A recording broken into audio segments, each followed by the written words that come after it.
Welcome back, my friends. The news today is that tech companies want nuclear power. Some utilities are throwing up roadblocks. Power companies such as Constellation Energy and Vistra are in talks with customers interested in directly connecting data centers to nuclear plants. Constellation and Vistra shares have soared as investors see a chance for their nuclear plants to power the tech sector. But connecting data centers directly to nuclear plants already faces controversy. Some utilities have challenged an agreement between Amazon and Talen Energy. But, before we get into all of that, I would like to thank everyone who views my videos. If you would like to support the channel, please see the link to buy me a coffee in the video description below. And, please hit the like button and leave me a comment below. I would love to hear from you. Please subscribe and hit the bell icon so that you are notified of upcoming videos when they are released. Tech companies are increasingly looking to directly connect data centers to nuclear plants as they race to secure clean energy to power artificial intelligence, sparking resistance from some utilities over the potential impact on the electric grid. Data centers, the computer warehouses that run the internet, in some cases now require a gigawatt or more of power, comparable to the average capacity of a nuclear reactor in the US. The data centers are essential to US economic competitiveness and national security as the country competes with adversaries such as China for supremacy in the race to develop AI, said Joe Dominguez, the CEO of Constellation Energy, which operates the largest nuclear fleet in the US. When you're talking about large demand load that also wants to use zero-emission energy, you're going to bring it very close to nuclear power plants, Dominguez said on Constellation's second quarter earnings call Tuesday. Constellation, headquartered in Baltimore, operates 21 of the 93 reactors in the US. Constellation shares have surged 62% this year, the sixth best stock in the S&P 500, as investors attach a higher value to the company's nuclear power capacity to meet the growth in data centers. Shares of Vistra Corporation, based outside Dallas and owner of 6 reactors, have doubled this year, the second best performing stock in the S&P after AI chipmaker Nvidia.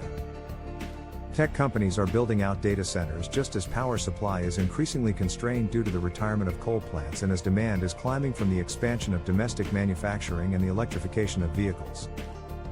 The largest grid operator in the US, PJM Interconnection, warned in late July that power supply and demand is tightening as construction of new generation lags demand.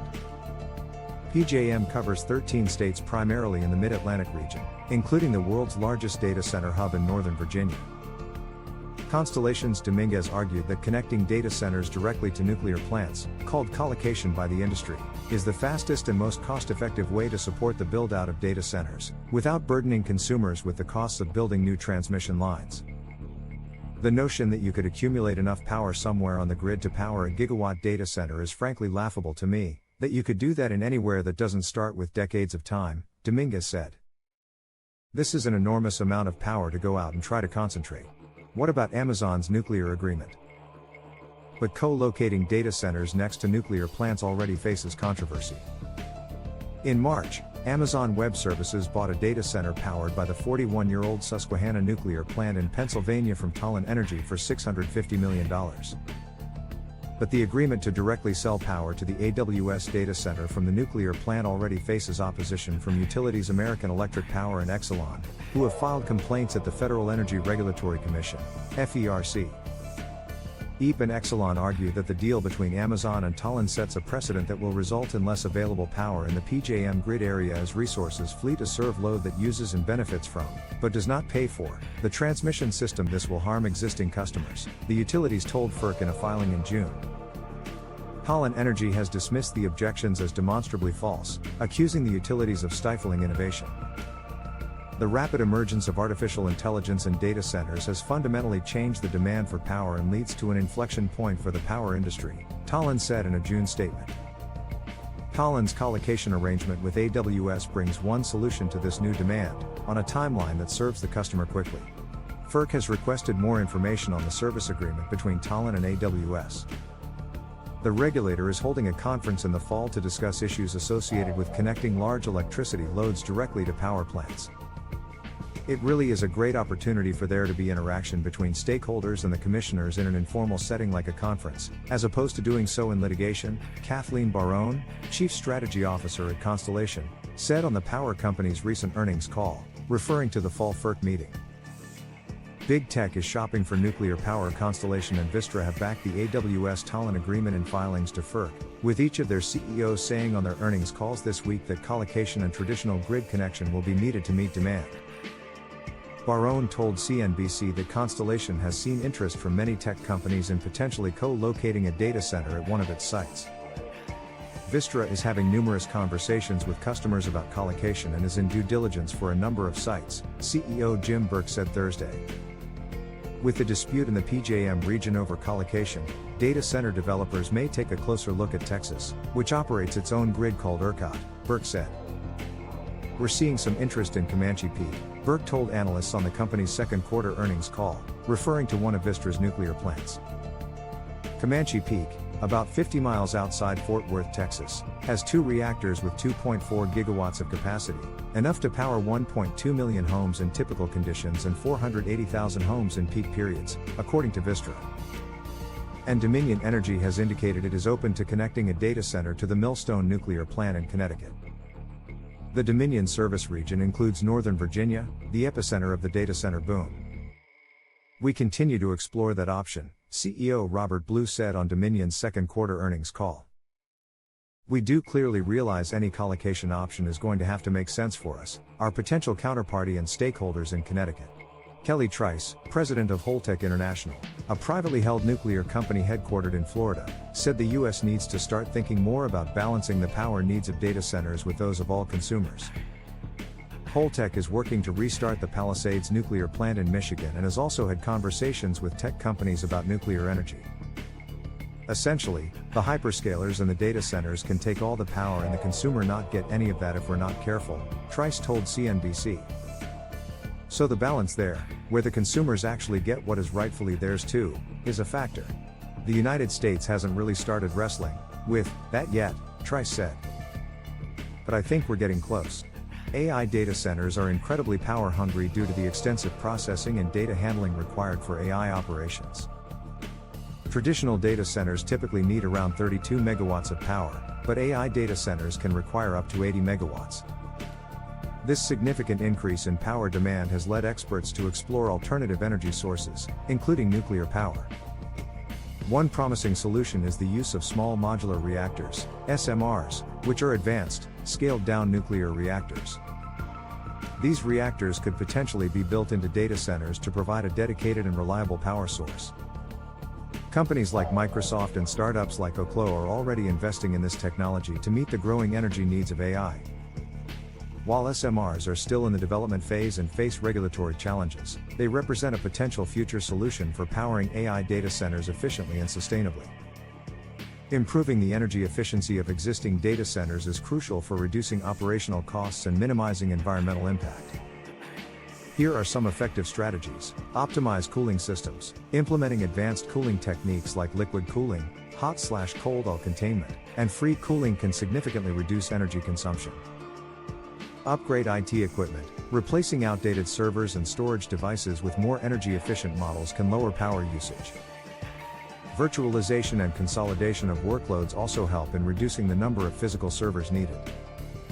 Improve airflow management. Properly managing airflow to prevent hot and cold air from mixing can enhance cooling efficiency. Using blanking panels and sealing cable openings are simple yet effective measures. Use energy-efficient power supplies. Upgrading to high-efficiency power distribution units, PDUs, and uninterruptible power supplies, UPS, can reduce energy losses. Implement energy monitoring. Installing energy monitoring systems to track and analyze power usage can help identify inefficiencies and areas for improvement.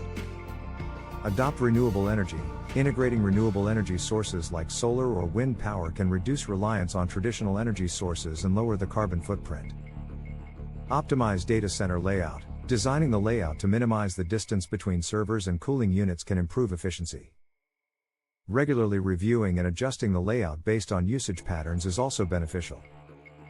Regular maintenance. Ensuring that all equipment is regularly maintained and operating efficiently can prevent energy wastage.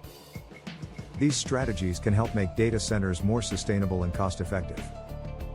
Expanding nuclear power in the United States is a topic of significant debate, but there are several compelling reasons to consider it. Climate change mitigation. Nuclear power is a low-carbon energy source. Unlike fossil fuels, nuclear plants do not emit greenhouse gases during operation, making them a crucial tool in the fight against climate change. Energy reliability. Nuclear power provides a stable and reliable source of energy. Unlike solar and wind, which are intermittent, nuclear plants can operate continuously, providing a consistent power supply. Technological advancements. The development of small modular reactors, SMRs, and other advanced nuclear technologies promises safer, more efficient, and potentially cheaper nuclear power. These innovations could address some of the traditional concerns associated with nuclear energy. Public support. Recent surveys indicate that a majority of Americans support expanding nuclear power, recognizing its potential benefits for energy security and environmental sustainability. However, there are also challenges to consider. Safety concerns. Despite advancements, the risk of nuclear accidents, though low, remains a concern. Ensuring the highest safety standards is essential. Waste management. The disposal of nuclear waste is a significant issue. Long-term storage solutions are needed to manage radioactive waste safely. High initial costs. Building nuclear power plants requires substantial upfront investment. However, once operational, they can provide low-cost electricity over their long lifespans. Given these factors, expanding nuclear power could be a viable strategy for the U.S. to meet its energy needs while addressing climate change. The decision ultimately depends on balancing the benefits with the challenges and ensuring robust regulatory frameworks. But, what do you think? Please hit the like button and leave us a comment below. We would love to hear from you. Please subscribe and hit the bell icon so that you are notified of upcoming videos when they are released. Please share this video on social media. And, before we end, a word from the sponsor of this video. Today's sponsor is ProWorldNet.com. ProWorldNet.com is a job website specifically dedicated to licensed professions, doctors, including any type of specialty nurses, and that includes all grades of nurses. Lawyers, regardless of area of legal focus. Teachers and professors, from kindergarten through graduate school. As well as any kind of job that requires a government license or certification. And ProWorldNet.com also includes short-term gig-type jobs as well. So, be sure to check out ProWorldNet.com if you are looking for a job or an employee. Thank you for watching.